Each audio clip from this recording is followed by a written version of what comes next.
Hello, Assalamu alaikum, everybody. Hope you're all safe, sound, and healthy. And despite the fact that many people have told me that right now, whatever is going on is sort of very apt for me to talk about as a new topic. But to be honest, where I'm concerned, this is something I've talked about in many different ways, at many different times, at many different points. And also, I just didn't feel like it. But now I'm thinking, okay, I think I should because there are some messed up things going on, some really messed up things that I see going around. One of the most messed up things is, as I said, I always blame the poor, the poor of the country, those of the lower social economic status in the country, that Imran Khan worked his ass off for them. And they're the ones who are fast asleep. They're the ones right now are suffering the most, but they are not coming out of their homes. And I've talked to some of them and I've noticed how ignorant they still are. I mean, people keep on and on saying that Imran Khan has brought awareness to the people. He's brought awareness to the people. But to be honest, yeah, the Patwari culture is still there. The stupid, ignoramus, culture is still there. The moronic culture is still there, where people still much rather listen to anything that seems to benefit them at the spot rather than actually analyze a situation. And this is also something that I pointed out again, if you listen to some of my very old podcasts during Imran Khan's tenure. This is something I pointed out that listen, nobody cares that Imran Khan was sabotaged. Nobody cares that the whole government organization, the bureaucracy, they united against him to sabotage him. Nobody cares that he sat on a landmine. In fact, the point of electing a leader is that he should be aware of all of that and he should be armed, to deal with it. And the fact that Imran Khan realized very only too late that he wasn't well armed to deal with it and that the situation was more messed up and more damaged than he thought. And as I said, this was going to go against him as well. The fact that he would ultimately still fail because he was already sabotaged before he could start. But nobody would care about that because all people would see is that the damage was done. And so they will come and they'll put the blame on him and people would believe them, and that is exactly what happened.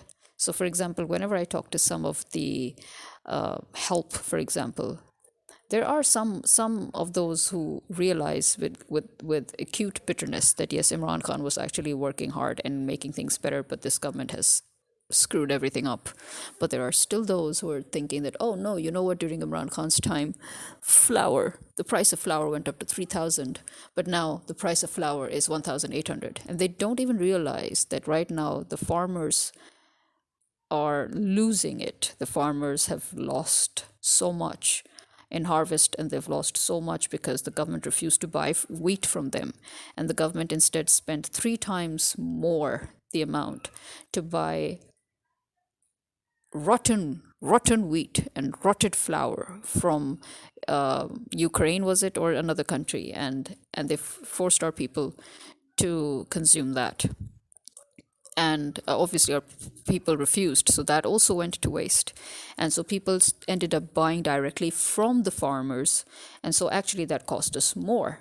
So those people who are thinking that, oh, the wheat flour is actually cheaper, no. The past 2 years, wheat flour has been it's been expensive because the government refused to subsidize it. The government refused to buy it. The farmers went into loss. A lot of it went to waste. And so people like us had to directly buy from the farmers. And it was not at a lower rate. Obviously, it was at a steep rate. So where they're getting this information from and what they think they're getting, I don't know. Similarly, they were like, oh, now, medicines, now we can get them for lower rates. And no, medicines are not cheap, but at least we get the tests and everything else in health for free. And I'm like, yeah, that was done by Imran Khan, by the way. And they're like, no, during his time, we had to go and get tests from various places and we had to pay for those tests. And I'm like, no, that was before him. When he came, that was the thing he was working on. That is what he made free. And you are right now enjoying that. You're enjoying his hard work right now, that even though he's ousted, they removed the health insurance, but they couldn't completely fiddle with the rest of the framework that it's set in. And that is why you can now get free tests, and you can get, and I said, and when it comes to medicines, you don't even know if you're getting cheaper medicines or not, because the fact is you don't even know if you're getting expired medicines now, or if you're getting fake medicines now, or what is it, you don't know, because now there is once again no FDA investigation involved. There is no due process, and you don't know what kind of medicines you're getting, but you're paying as much. And who said medicines are free or cheaper?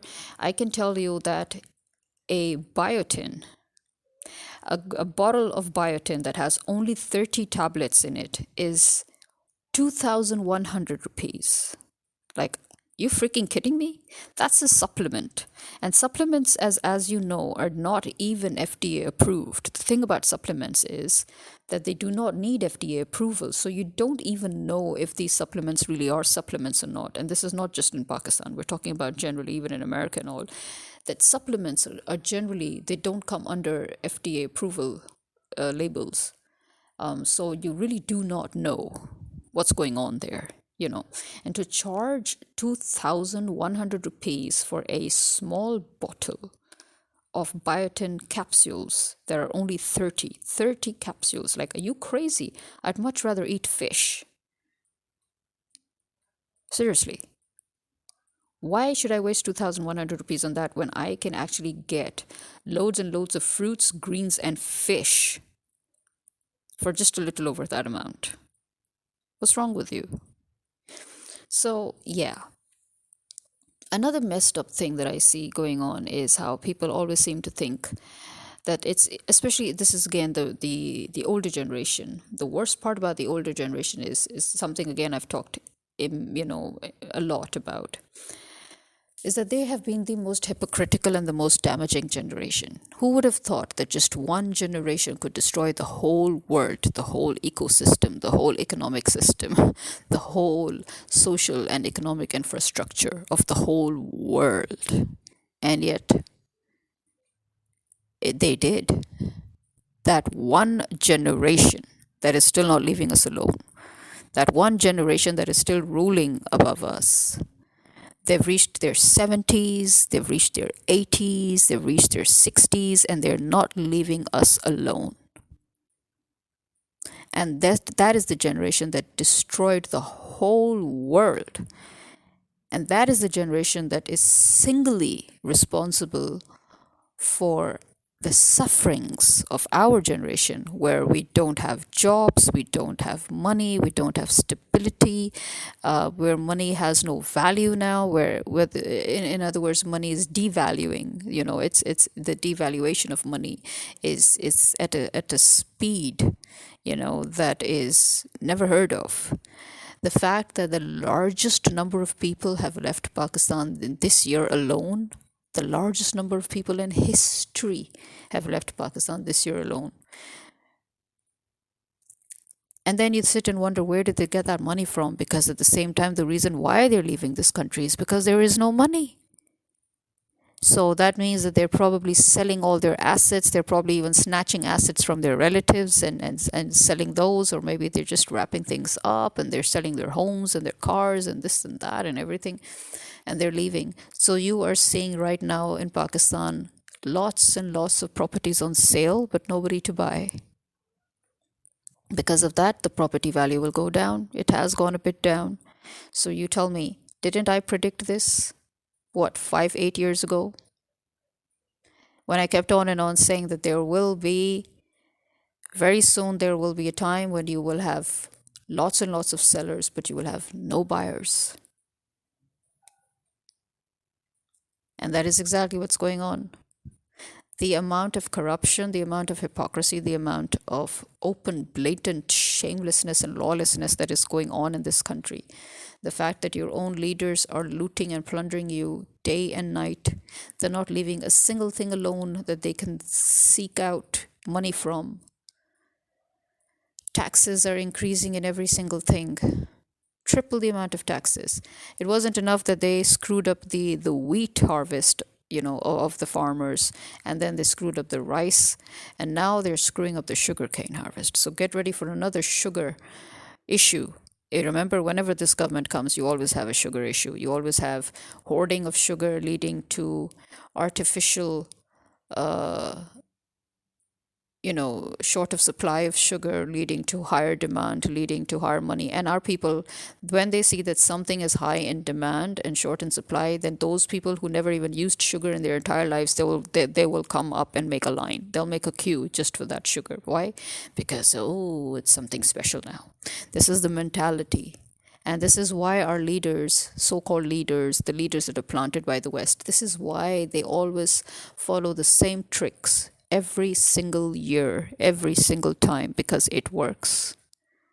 It works every single time because they have read and examined and understood and underlined the mindset of the people. Here's the mindset of the people. The mindset of the people is that although in Islam you're supposed to treat your daughters and your women like queens and princesses and give them all the luxury and privileges and everything that you can, and this is written in black and white, so there's no debate or questions in. There is definitely no question, no debate, nothing. This is in black and white in Islam.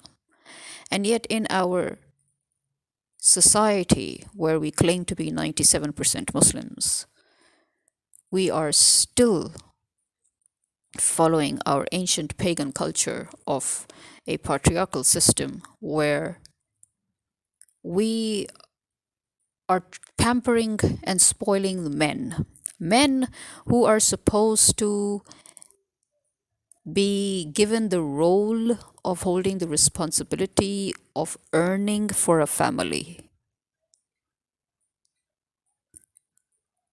How can your man grow up to earn for himself or his family when he has never been taught responsibility by his parents? When he's given anything and everything that he puts his finger on because he's a boy. And it's important for him to have a car, and it's important for him to have a house. Yeah, it's actually not. It's important for him to earn himself a house and to earn himself a car. You know who it is important for to have these things without earning? Your daughters, your wives, your mothers. But in Pakistan, you will see girls working hard. It doesn't matter which socioeconomic status they come from. If you're looking at the lower strata of the society, you will see maids, right? We call them maids. We call them house help. If you go to the farms, you will see it is the women working the farms. When they come to the cities looking for jobs, you will see women working homes, cleaning homes, becoming tailoresses. What are their men doing? Looking for labor one day and then sitting at home 4 days and then going for another job one day, then going. The more inconsistent and most unstable wage earning is done by the male member of the family, while women are persisting in looking for stable jobs, and they have to compromise on so much in order to make ends meet. At the end, it is the women's wages that pay the rent, that pay for the food. What are the men's wages doing? Really? They're lucky if they manage to contribute to half of the household's expenditure. Then when you come to a little bit higher to the lower middle class, what is the lower middle class? Again, same problem. The sons are being pampered. Their future is being designed. That's what you keep on hearing. Oh, we're making his future. Oh, he has to have a future. Oh, that future never comes. I'm sorry, I've never seen them have a future. When is that future ever going to come? Their sisters are working. They're teachers. There are lecturers. They have jobs.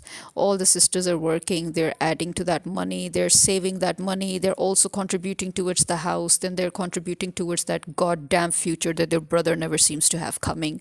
They're contributing contributing. Some of them end up getting married, and then they're still one way or the other helping. Now either they're helping their husband or they're helping still their house. And then some sisters end up not even getting married at all because they're stuck in that loophole that they can never get out of. But that goddamn man has never yet had his goddamn future.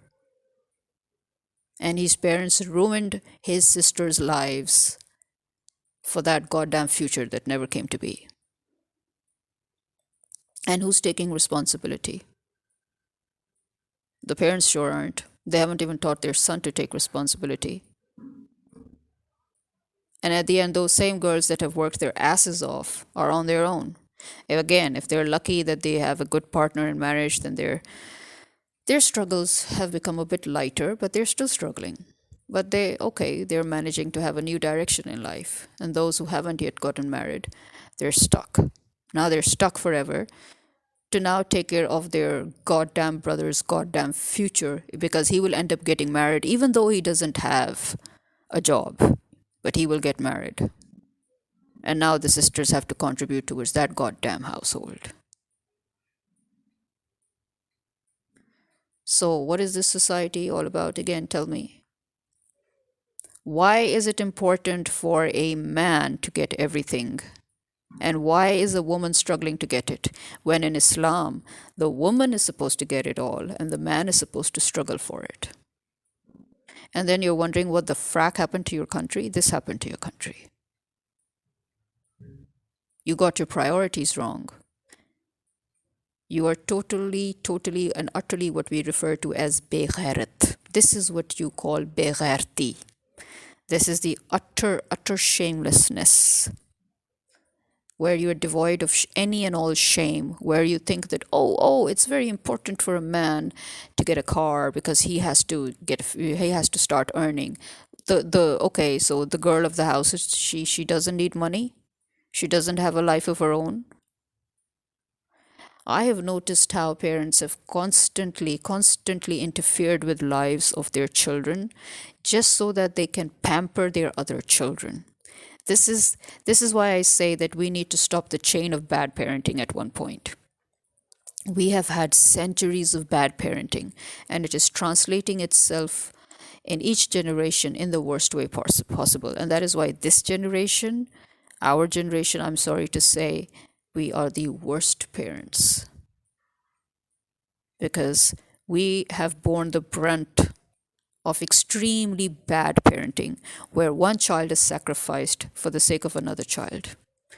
And nobody seems to think that there's something wrong with it.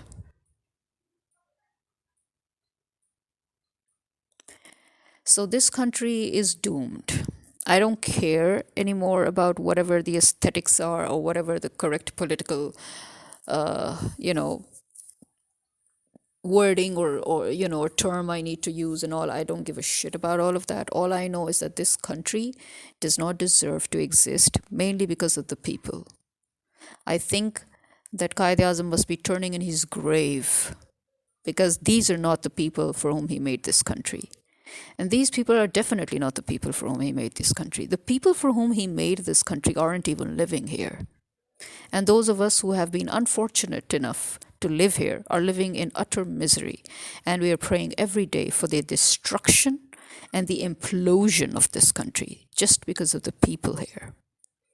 Because how long can you just sit and admire the land, the topography? It's the people that make up a country. And I'm sorry to say, but the people of this country do not deserve a country. They do not. This country wasn't made for them. But they have taken over this country and they have rode it till its wits' end. And this country is now tired. It is so tired that it is ready to implode. And it will. And everybody will deserve it. Because you people, your priorities are all wrong. You have no faith. You call yourself Muslims, I'm sorry, but you have no faith. Because if you had even an ounce of actual belief in the fact that there is a God, and that there is a life hereafter, and that is a life that we have to end up in which we're going to live in forever, you wouldn't do the things you're doing. You wouldn't think the things you're thinking. And you wouldn't sit and make excuses after hurting people, after interfering with people's lives, after forcing people to do your will, after imposing yourself on others, and then not taking responsibility for all the harm and the loss that you've caused them. The fact that your daughters are working their asses off to make ends meet, but you haven't yet taught your sons how to work their asses off to make ends meet. That is very disturbing. Very, very disturbing. The fact that you think you have the right to stop your daughters from earning when they want to earn, but you don't give them a cent to their name. You don't give them any facilities. You don't give them anything. But you don't want them to live their lives either. That is the exact situation that the Prophet, peace be upon him, has said that that is a grave sin. And yet that is how I have seen majority parents behave in this God-forsaken country. In the West, they have taken and implemented Islam, and that is why they reached their peak. And as you can see, the minute they have started disrobing themselves from those very same Islamic teachings about human rights, about children rights, about women rights, about property rights, about everything, now they're imploding. Now their societies are going towards self-destruction. And again, as I said, I've talked about this a million times already. So I don't know what else to say. Yeah, also it's a bit messed up how people think that just because you have had a bad experience or a bad time, or you've had losses, then if you see somebody else having a good time, or if you see somebody else going through something that that is important to them, and that they're successful, or that they're happy, or that they're celebrating something, then it is expected that you should feel bad for them. And if you're joining in their celebration, people look at you as if, in great surprise. That also gives you a glimpse into the mindset of our people, because that is the mindset of our people, where they feel that if they are miserable, then nobody else has the right to celebrate. So, for example, if you're not married, but somebody in your family is getting married, everybody is going to show extreme surprise at the fact that you're happy for their marriage. Have you noticed that? Like, seriously, who cares? What does our not being married have anything to do with their being married? There is no connection there. But people ultimately make that connection. But that, again, as I said, that just shows the mindset of the people here. The fact that people keep on and on telling you that, oh, I pity you, I pity you. Why do you pity anybody anyway? Do you really pity them? If you really pity them, then you should shut up. Seriously, why do you keep on and on telling that person? Why do you keep on and on adding salt to their injury and saying, oh, I didn't mean to, talk about something that is so sensitive. And then you keep on and on talking about that same thing over and over again. It means you want to talk about that thing and you want to hurt that person, because if you really, really are sorry about it, and if you realize that you've struck a nerve, shut up. Also, stop telling people that you're praying for them. Seriously. Stop that. Because, this is, I don't know which Islam you people think you're following when you think that, oh, you can ask somebody to pray for you, or you can pray for somebody and this and that. I'm sorry, but no, there's no such thing. No such thing. Only you can pray for yourself.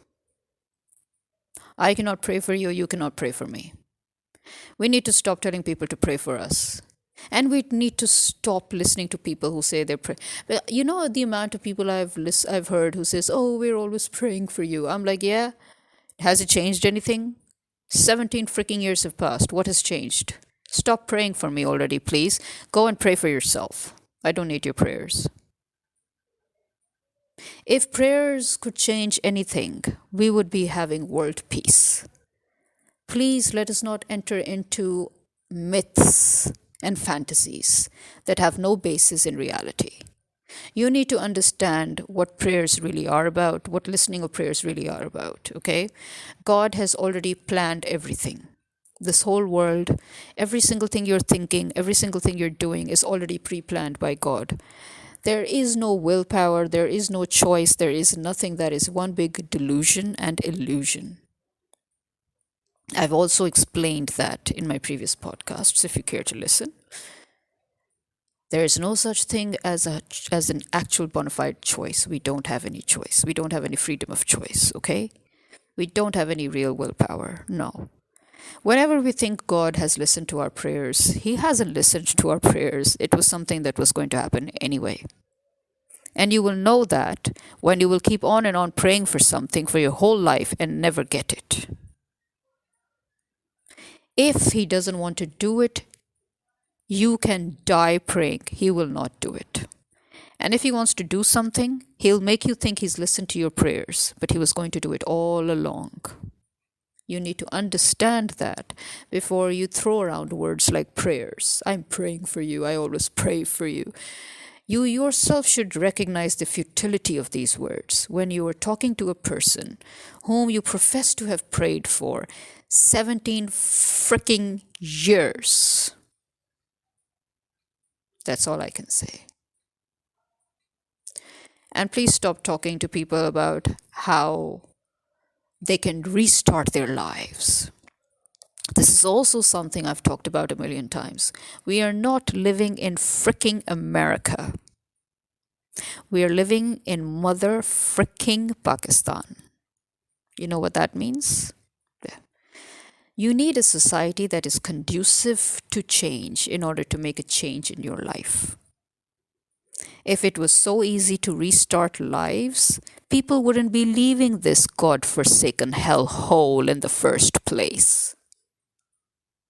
We would all be restarting our freaking lives in this freaking hellhole.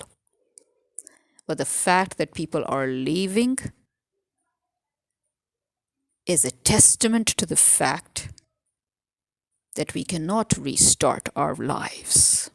You need a particular kind of society to restart your lives.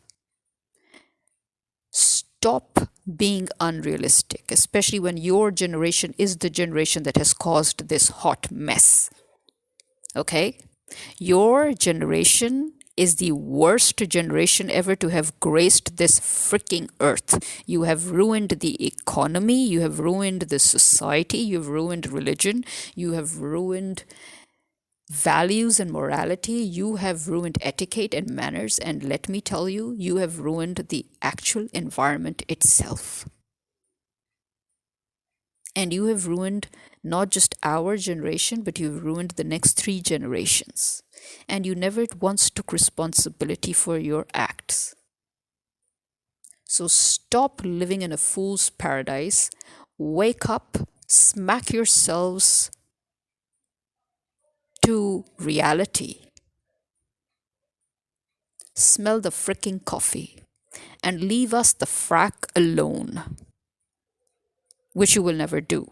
And as long as you people cling to us, we have only death waiting for us. And this is me signing out. Khuda Hafiz.